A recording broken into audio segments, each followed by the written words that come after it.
Hello and welcome to Long Life Healthy Way. Today's video is about how I reversed my type 2 diabetes and got off all medication. I was seeing a doctor when I arrived in Japan about 20 years ago, didn't I? Yes. Yeah, because it was a bore apart from anything else, having to go to the doctors every month. Shock to the system. Yeah, that's right.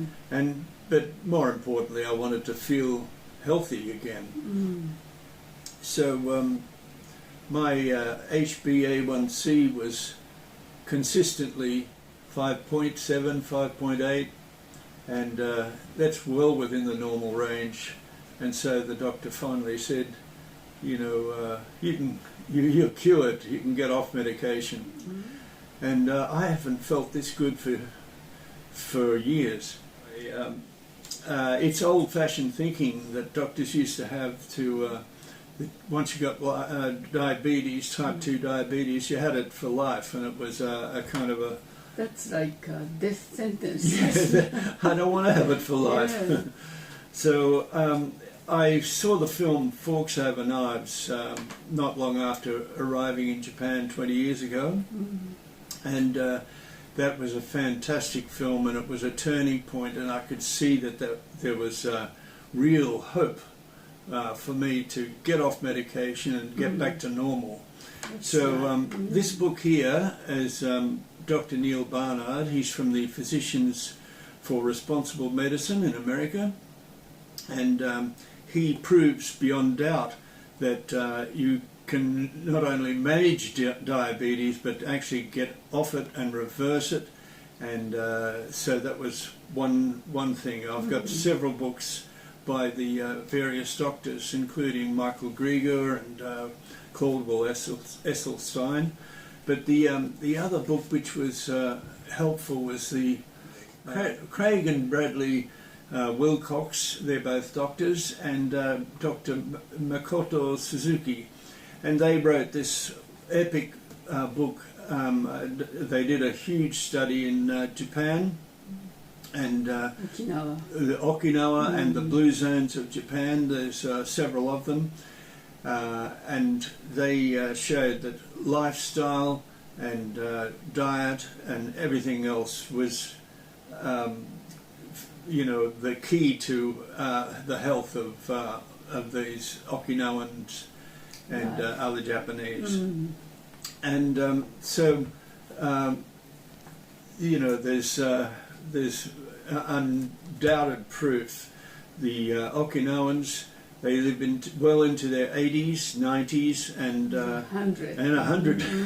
And there's several... Many centenarians. That's right. There's, well, 93,000 people are over 100 in Japan, and of those, many of them are working full-time, and even you're 78 and you're working full-time. Yes. And it's pretty good. Trying to be 100, to live to 100. Yes, well, your mum lived to 100, and your auntie is still hanging on, so she's nearly 100. Yeah, they're fit as fiddles, and they're really great.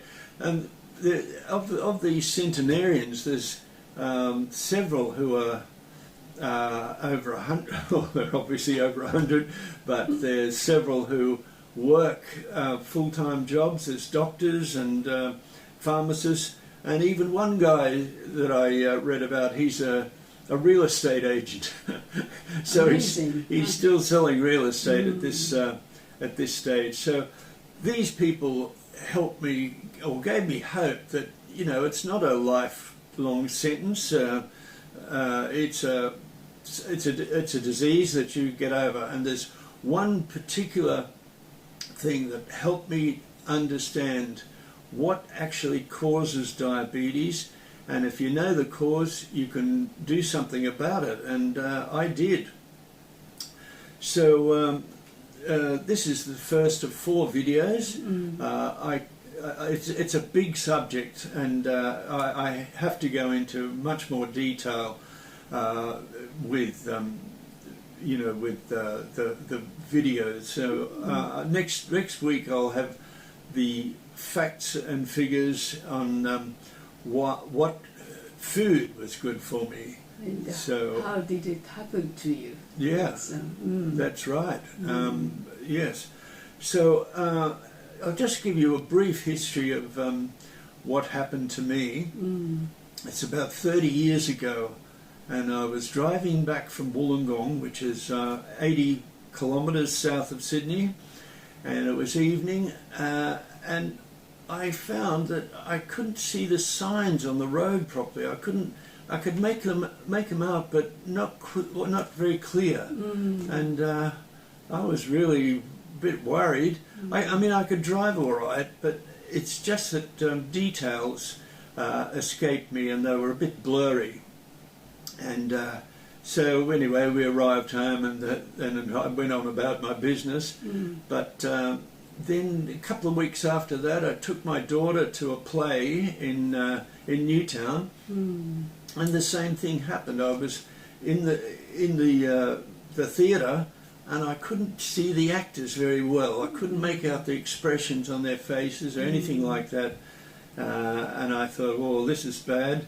And even shopping, you know, was terrible. If you go into Woolies or Coles and you look up at the fluorescent lights, and they were double image. I was getting, And so anyway, I thought, well, I better get this checked out. Yeah.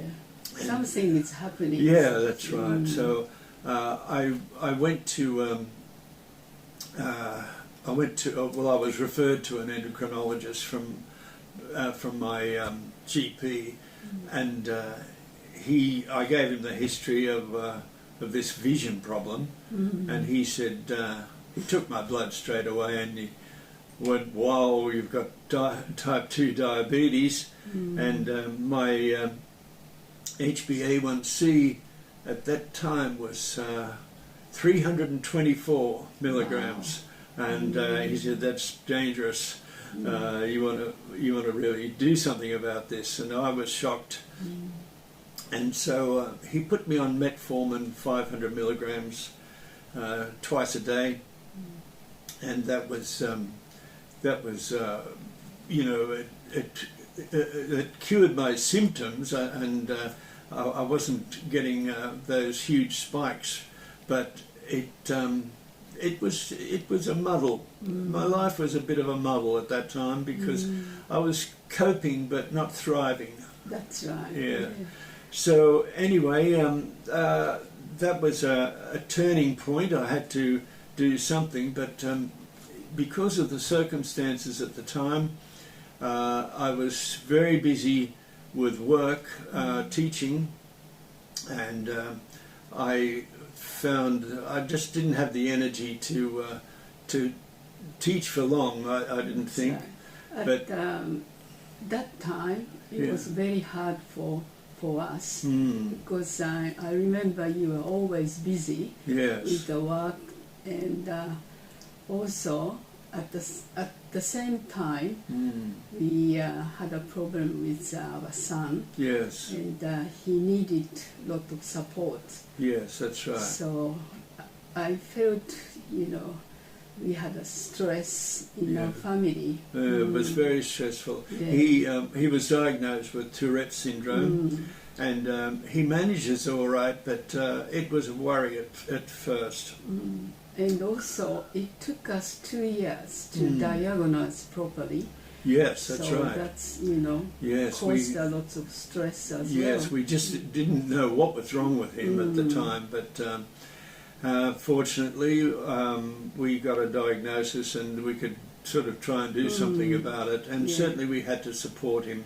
So I had all these stresses from work, from family life, and I had to work, you know, because I had to look after my family, but it was hard going. Anyway, we talked for a few years on and off about what should we do, and we came to the conclusion finally that we should return to Japan, that we had already established a business some years before this, and I wouldn't have to work full time anyway. That was that was good. And and plus we had family too. A lot of family who would support Yoshiko, who supported our children. That's right. They loved our children. That's right.